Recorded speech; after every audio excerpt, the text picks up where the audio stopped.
नमस्कार दोस्तों, मैं हूं प्रतीक कुमार। कल 3 साढ़े 3 बजे के आसपास जैसे सीज़ फायर के लिए दोनों देशों के बीच में, इंडिया और पाकिस्तान के बीच में समझौते होने के बाद जो 5 बजे से लागू किया गया था, बट उसके बाद भी कुछ एक्टिविटी नोट की गई हैं आईबी इंटरनेशनल बॉर्डर पे इंडिया और पाकिस्तान के। तो मेरा मानना है कि इसमें इन्वॉल्वमेंट ऑफ यूएसए, चाइना, रूस, सऊदी अरेबिया एंड और मैनी कंट्रीज लाइक तुर्की, इनका इन्वॉल्वमेंट आया क्यों? तो इसका रीज़न ये है कि ये लोग अपनी जो भी इकनॉमी है या एक दूसरे को लड़ाओ और देश बढ़ाओ, मैं फिर से रिपीट करता हूँ, एक दूसरे को लड़ाओ और देश बढ़ाओ, ये उस चीज़ को फॉलो कर रहे हैं। देखिए, यूएसए एक बहुत बड़ा पावर रखता है, ये सबको पता है, और उसकी जो शुरू से ही एक्टिविटी रही है वो क्या रही है, कैसी रही है, ये सारे देशों को पता है। वो किसी भी चीज़ में इस तरह से इंटरफेयर नहीं करता है, वो जब करता है जब उसको फ़ायदा दिखना चालू हो जाता है। ये तो चलिए ठीक है, ये इनके इंटरनल जो भी चीज़ें हैं, ये सब सारी चीज़ें हैं। तो अब आते हैं पाकिस्तान।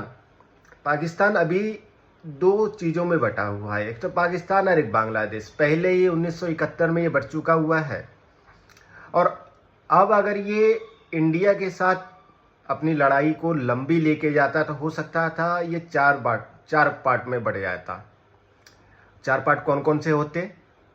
पाकिस्तान तो था ही, अब पाकिस्तान के अंदर बलूचिस्तान जो इस समय अपनी मांगे लेकर रखा हुआ है, वो मतलब वो तो बहुत पिछड़ा हुआ है यार। वो मतलब पाकिस्तान में हो के भी उसको मतलब ऐसा लगता है कि मैं घर का सदस्य हूँ लेकिन मेरी कोई वैल्यू नहीं है। उस तरह का बलूचिस्तान का अभी रवैया है।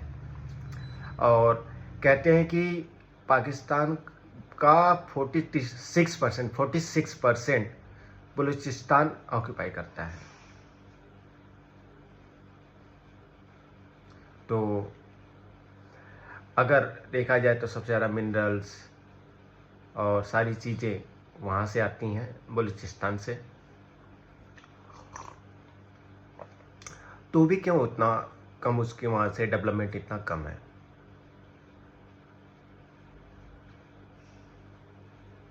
तो उसका रीज़न ये रहा कि चाइना का इन्वॉल्वमेंट। चाइना क्या कर रहा है कि इस समय एक इनके पाकिस्तान के बीच में समझौते हुए हैं, तो चाइना एक रेल लाइन बिछा रहा है। वो क्या करेगा, चाइना से लेके कॉरिडोर के रूप में यूज करेगा। तो चाइना से निकल के बलूचिस्तान के से निकलते हुए वो पाकिस्तान में एंटर करेगा, जिसमें इनके जो भी बिजनेस रिलेटेड समझौते हैं या कुछ और भी चीज़ें जिनसे इनका बिजनेस एक दूसरे का और बढ़ाया जा सके। तो इसमें चाइना ने भी इन्वॉल्वमेंट डाली अपनी कि हम पाकिस्तान के साथ हैं, और अगर कुछ भी होता है तो हम पाकिस्तान के साथ ही खड़े रहेंगे। ठीक है, तो मेरा मानना ये है कि अगर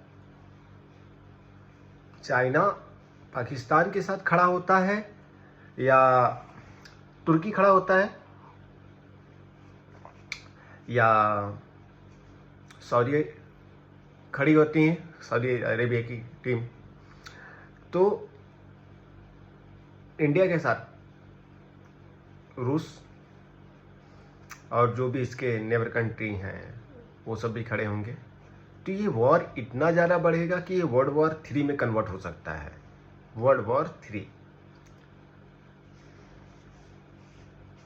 तो पाकिस्तान तो पहले अपने इंटरनल जो भी उसके मैटर्स हैं, जैसे अफ़गानिस्तान के साथ, हाँ अफ़गानिस्तान से याद आया, अगर अफ़गानिस्तान में तालिबान हो सकते हैं, तालिबानी हैं, वो वहाँ सारी चीज़ें सही से चला रहे हैं, सब कुछ कर रहे हैं।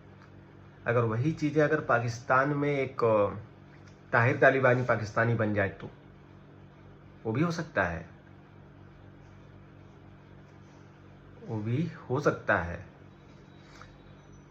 तो अगर ये वॉर हुआ और ये वर्ल्ड वॉर 3 में कन्वर्ट हुआ तो इस बार पाकिस्तान के 2 टुकड़े नहीं 4 टुकड़े होंगे, जिसमें पाकिस्तान का एक छोटा सा, फिर इसके बाद बलूचिस्तान अलग होगा और अफ़गानिस्तान के पास जो चीज़ें उनको चाहिए अफ़गानिस्तान पाकिस्तान से वो लेके जाएंगी। बांग्लादेश ऑलरेडी हम लोगों ने 1971 में इंदिरा गांधी के समय हम लोगों ने अलग करवा ही दिया हुआ था। तो यहाँ बात बांटने की नहीं है, बात जोड़ने की है। हम इंडिया वाले क्या हैं कि बात जोड़ने पे ज़्यादा विश्वास करते हैं, तोड़ने पे कम। अब तोड़ेंगे जब चीज़ें बहुत ज़्यादा खराब हो जाएंगी, और वो काम अब पाकिस्तान कर रहा है। अब ये जब समय जोड़ने का नहीं, पाकिस्तान को तोड़ने का है। ऑलरेडी 22 अप्रैल के बाद जो हुआ पहलगाम में, उसके बाद जो गवर्नमेंट ने चीज़ें की, सिंध नदी का पानी, बाकी चीज़ें सारी पाकिस्तानियों को यहाँ से निकाला गया। 30 मई 2 मई तक का जो उनका लास्ट डेट थी रिटर्निंग के, बिकॉज अब देखिए निकाला गया। इस बात पे एक चीज़ है, हम लोग क्या बोलते हैं, अतिथि देव भव। भाई वो लोग तो हमारे लिए अतिथि थे ना, लेकिन निकाला गया क्यों? क्योंकि पाकिस्तान वालों ने इतना, आतंकवाद उनका इतना ज़्यादा बढ़ गया है कि अब कोई भी पाकिस्तानी हमारे लिए अतिथि नहीं है, वो आतंकवादी है। कोई भी पाकिस्तानी अब हमारे लिए अतिथि नहीं है, पाकिस्तानी है। और पाकिस्तानी का मतलब हमारे पास केवल एक ही चीज़ आता है कि अब वो आतंकवादी है।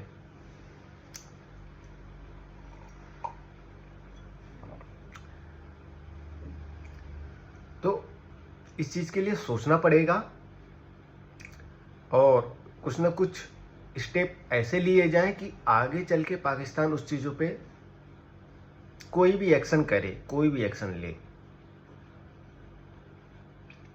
वो इंडिया के खिलाफ कंसिडर किया जाए।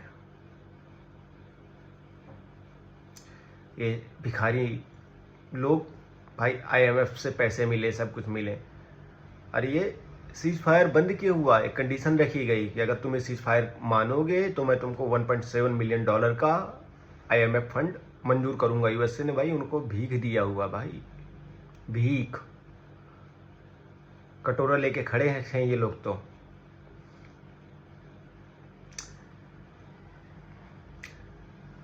अब क्या होगा? फंड तो मिल गया, फिर आतंकवाद पनपेगा उनके यहाँ खुद।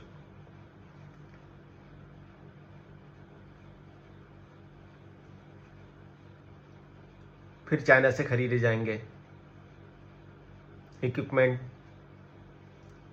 गोला बारूद।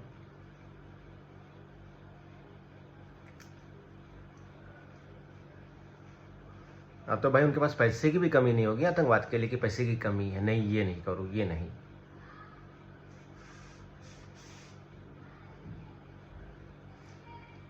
भाई अब तो वो जिहादी आसिम मुनीर, वो तो और बड़ा हो जाएगा।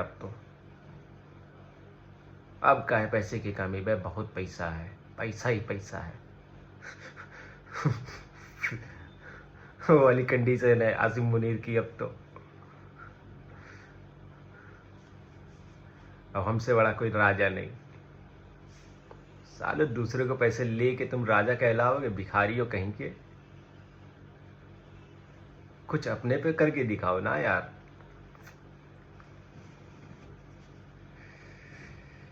चलिए, अपनी बात, मेरी बस यही बात थी, इसी को कहना था। सोचिए और विचार करिए, हम लोग कहाँ गलत हैं और वो लोग कहाँ गलत हैं। धन्यवाद।